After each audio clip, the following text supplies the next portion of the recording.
The night sky over Coruscant burned with 1,000 speeders, but Padme Amidala saw none of them. She stood on her apartment balcony, one hand pressed to her stomach, the other gripping the cold rail.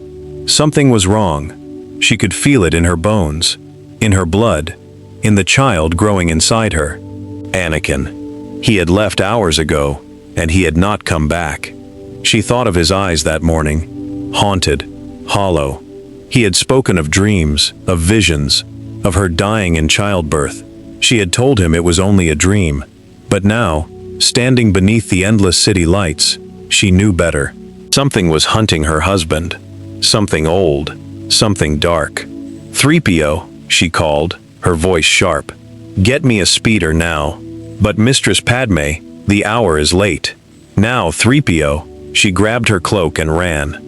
The lift dropped her to the landing pad in seconds.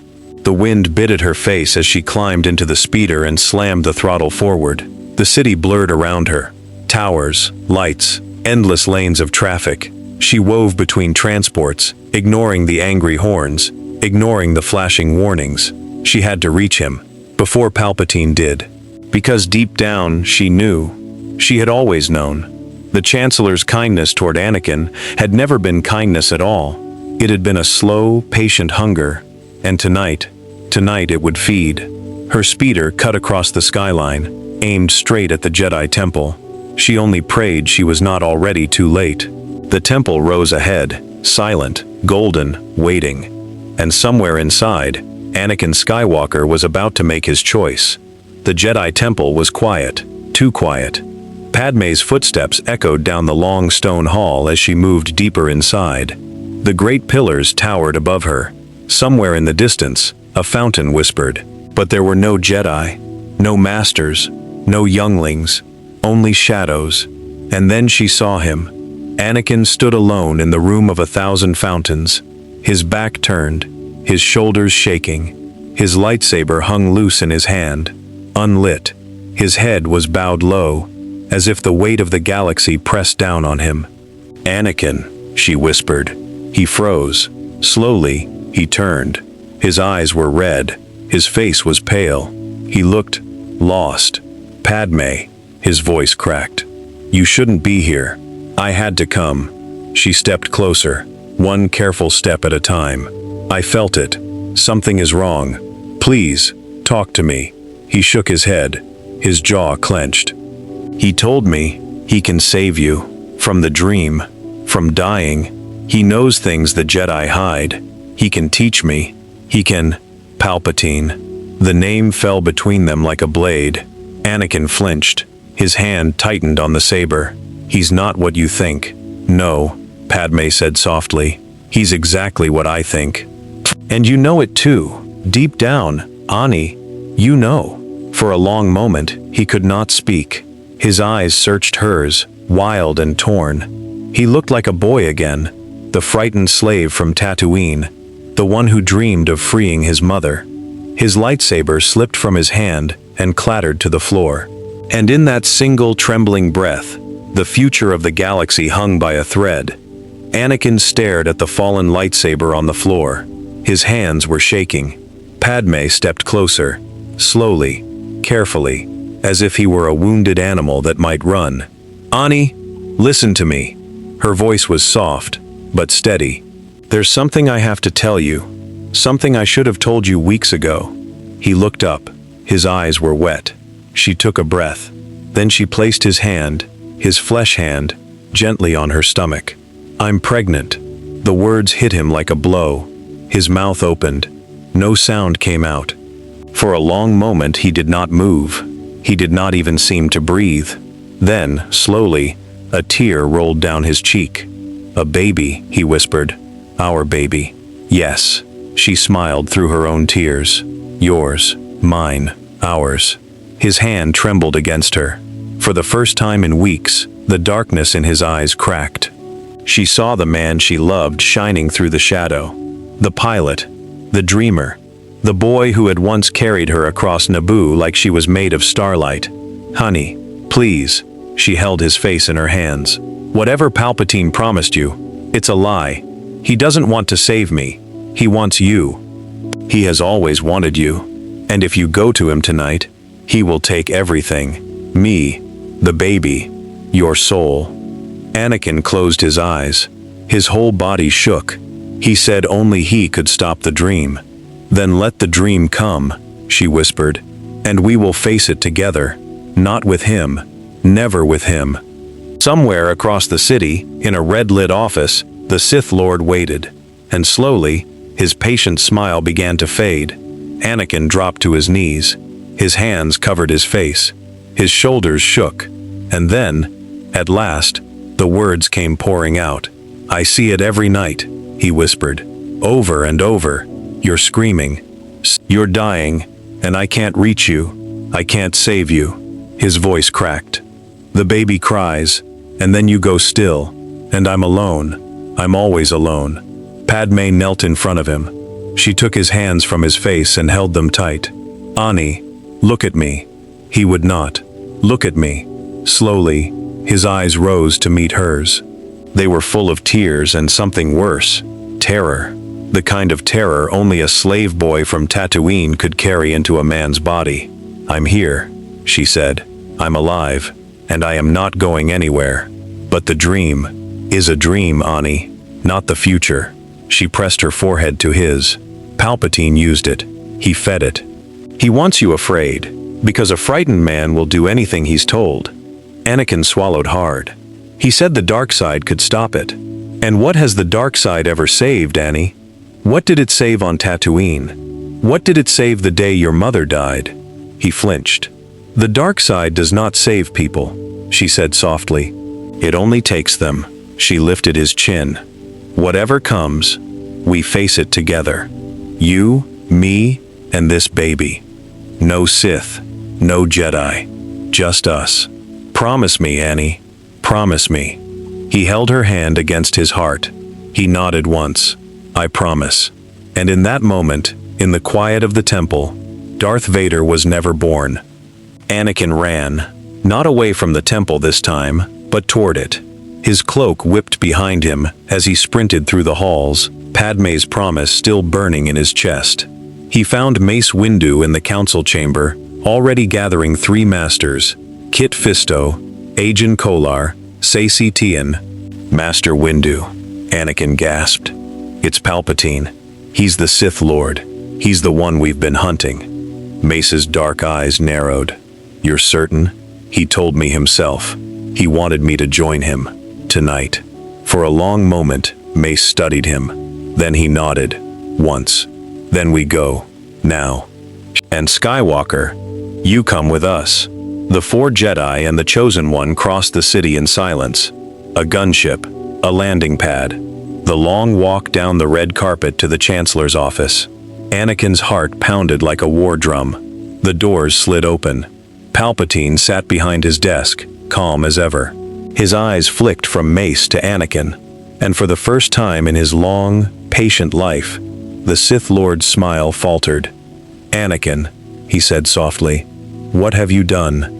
"What I should have done a long time ago," Anakin answered. Mace stepped forward, lightsaber humming to life. "Chancellor Palpatine, in the name of the Galactic Senate of the Republic, you are under arrest." Palpatine rose slowly from his chair. The gentle grandfather was gone. The kind mentor was gone. What stood before them now was something ancient, something hungry. Yellow eyes burned in a face twisted with hate. "You fools," he hissed. "You have no idea what you have unleashed." 4 blue blades ignited, and the Sith Lord smiled. Sidious moved like a storm. A red lightsaber flew from his sleeve and ignited mid-air. In a single blink, again Kolar dropped. Saesee Tiin followed. Kit Fisto stumbled back, wounded. Mace Windu met the Sith blade with a roar of purple light. Anakin froze in the doorway. The old fear rose up in his chest. The old whisper, "Only I can save her. Only I have the power." But then, another voice, "We face it together, Ani. Promise me." "Padme." His hand went to his lightsaber. The blue blade snapped to life. Sidious spun, cackling, and hurled lightning at Mace. Purple sparks screamed across the room. The Sith Master's face twisted. melting into a mask of pure hate. "You were supposed to be mine, Anakin," he shrieked. "I made you! I built you!" "No," Anakin said. His voice was quiet. "Steady. Padme made me," he charged. Two Jedi blades struck the Sith Lord from both sides. Sidious blocked one, dodged the other.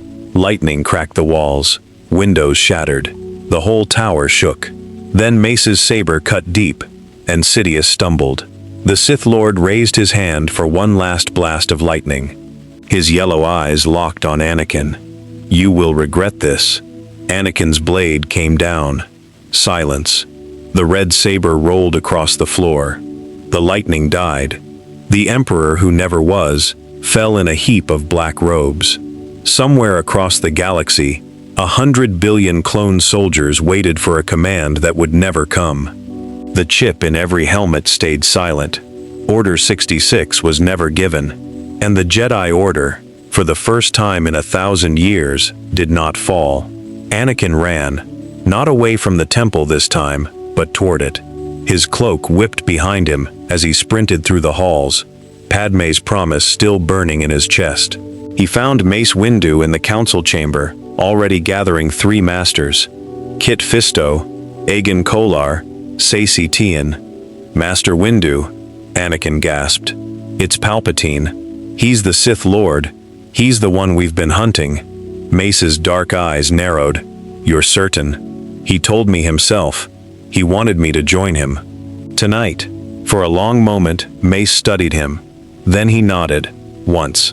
Then we go. Now. And Skywalker, you come with us." The 4 Jedi and the Chosen One crossed the city in silence. A gunship, a landing pad. The long walk down the red carpet to the Chancellor's office. Anakin's heart pounded like a war drum. The doors slid open. Palpatine sat behind his desk, calm as ever. His eyes flicked from Mace to Anakin, and for the first time in his long, patient life, the Sith Lord's smile faltered. "Anakin," he said softly, "what have you done?" "What I should have done a long time ago," Anakin answered. Mace stepped forward, lightsaber humming to life. "Chancellor Palpatine, in the name of the Galactic Senate of the Republic, you are under arrest." Palpatine rose slowly from his chair. The gentle grandfather was gone. The kind mentor was gone. What stood before them now was something ancient, something hungry. Yellow eyes burned in a face twisted with hate. "You fools," he hissed. "You have no idea what you have unleashed." 4 blue blades ignited, and the Sith Lord smiled. The verdict came at dawn. Anakin stood in the center of the Jedi Council chamber, his arms folded across his chest, his mechanical hand hidden beneath his glove. Padme waited outside the great doors, one hand resting on her growing stomach. The morning sun poured through the tall windows of the temple, painting the room in gold. But there was no warmth in it. Mace Windu spoke first. His voice was steady, but heavy. "Anakin Skywalker, you broke the code. You hid a marriage from this council. You lied to your master. You lied to your brothers and sisters." Anakin did not flinch. "But you also saved this order," Mace went on. "You struck down the Sith Lord. You ended a war that would have cost billions of lives. And for that, you have our thanks." Yoda's small green hand rose slowly. "Simple. This is not," the ancient master said. "A hero, Skywalker is. A father, he will soon be. Follow the code, he cannot. Stay a Jedi, he cannot." Obi-Wan Kenobi stood by the window. His back was turned. He could not bring himself to look at his old apprentice. "Anakin," Yoda said gently, "leave the order. You must." The words landed like a stone in still water. Anakin closed his eyes. He had known this was coming, and yet, hearing it out loud still cut deep. "I understand," he said softly. Mace stood. "You are not banished from the Republic, Anakin. You are not a criminal. You are a free man. But you are no longer a Jedi. Your saber is your own." Anakin nodded once. He looked at each master in turn. Ki-Adi-Mundi, Plo Koon, Shak Ti, Kit Fisto. He met their eyes. He gave them a small bow. Then he turned to leave. At the door, he paused. "Obi-Wan." Kenobi did not turn. "You were the best friend I ever had," Anakin said quietly. "And you always will be." For a long, painful moment, Obi-Wan said nothing. Then slowly, he turned around. His eyes were wet. "May the Force be with you, Anakin." "And with you, Master." The doors slid open. Padme was waiting. She took his hand, and together they walked out of the Jedi Temple for the last time. The galaxy tried to move on. The Senate voted to end emergency powers. The clone army was slowly retired. Bail Organa of Alderaan and Mon Mothma of Chandrila led the effort to rebuild what the war had broken. Statues of Anakin Skywalker were raised on Naboo, on Coruscant, on 100 grateful worlds. Children were named after him. But Anakin did not stay to see it. He and Padme slipped away in the night. They took a small ship. No guards, no droids, well, only 2. 3PO came, because Padme would not leave him. R2 came, because Anakin would not leave him. They flew past the shipping lanes, past the trade routes, past the last markers of the Republic. They flew into the Outer Rim. The place they chose was a small, quiet moon called Belkadon, green, warm, forgotten by the war. A place where no Sith would think to look. A place where a boy and a girl could grow up under real trees, under a real sky, far from politics and prophecies. They built a small house of white stone. Anakin farmed. Padme wrote, and when the babies came, 2 of them, just as she had felt in her heart, the whole galaxy seemed to hold its breath. A boy, blue eyes like Tatooine's sky. They named him Luke. A girl, dark hair, fierce cry. They named her Leia. Anakin held them both in his arms and wept. For the first time in his life, he wept without fear. "They're perfect," he whispered. "They're ours," Padme said. For a while, life was gentle, but the galaxy did not forget the Skywalkers. Obi-Wan came to visit, once a year. He brought toys carved from Naboo wood. He taught Luke his first words. He held Leia when she cried. He and Anakin walked in the fields at sunset and spoke of old battles, old friends, old wounds. Slowly, quietly, the bond between them healed. Yoda came too, just once. He looked at the twins for a long, long time. He touched their small foreheads with his old green hand. He said nothing, but when he left, tears shone in his ancient eyes.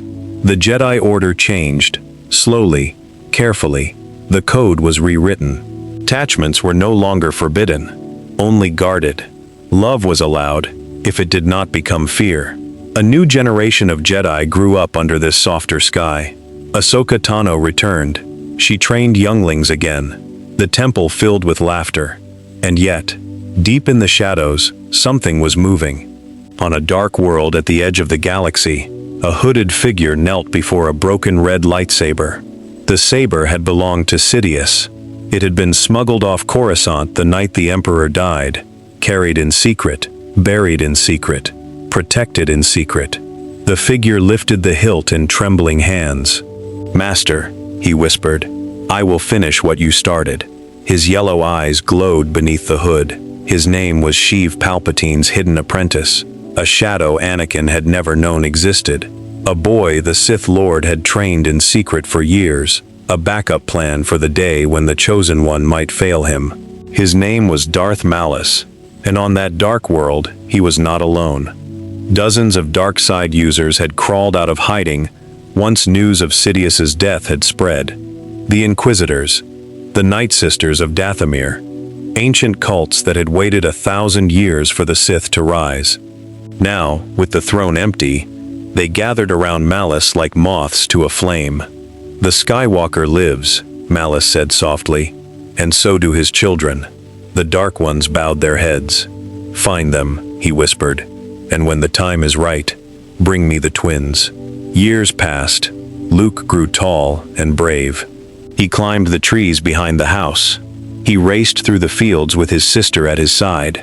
He had his father's grin and his mother's kind eyes. Anakin taught him how to fly a small skyhopper before he could ride a speeder bike. The Force was strong in him, so strong that flowers bent toward him when he laughed. Leia was different, sharper, braver. She read her mother's old speeches before she was 6. She argued with adults twice her size. She could sense things before they happened. A coming storm, a hurt animal, a lie in a stranger's voice. She had Padmé's fire and Anakin's fierce heart. They were happy. But Anakin knew deep down that the peace could not last forever. He felt it in his dreams again. Not the old nightmares of Padme dying. Those were gone. But something new. A cold whisper at the edge of the Force. A pair of yellow eyes watching from far away. He did not tell Padme, not yet. Instead, he began, quietly, to train. At night, when the twins slept, he would go out into the fields with his old blue lightsaber. He would run the forms. He would move through the shapes of Jem-So and Shien and Ataru. He was older now, slower, but the Force still answered him like an old friend. His saber still hummed with power. He would need it, someday. On Coruscant, the Senate began to hear strange reports. Whole villages on Outer Rim worlds, silent, no survivors, no bodies, just empty houses, empty streets, toys still on porches. Jedi were sent to investigate. Some returned pale and shaken. Some did not return at all. Ahsoka Tano stood before the new council one gray morning, her arms folded, her white lightsabers at her hips. "Something is out there," she said. "Something old, something patient, and it is hunting." Mace Windu looked at her for a long moment. Then he looked at Obi-Wan. Obi-Wan already knew. He climbed into his small ship that same night. He set his course for the Outer Rim, for a green moon called Belkadon, for his brother. Anakin was in the field when he saw the ship land. He knew that ship. He would always know that ship. Obi-Wan stepped down the ramp slowly. His beard was gray now. His face was lined. But his eyes were the same. Sharp, sad, kind. "Hello, old friend," he said. Anakin walked to him. They embraced. They said nothing for a long moment. Then, Obi-Wan pulled back.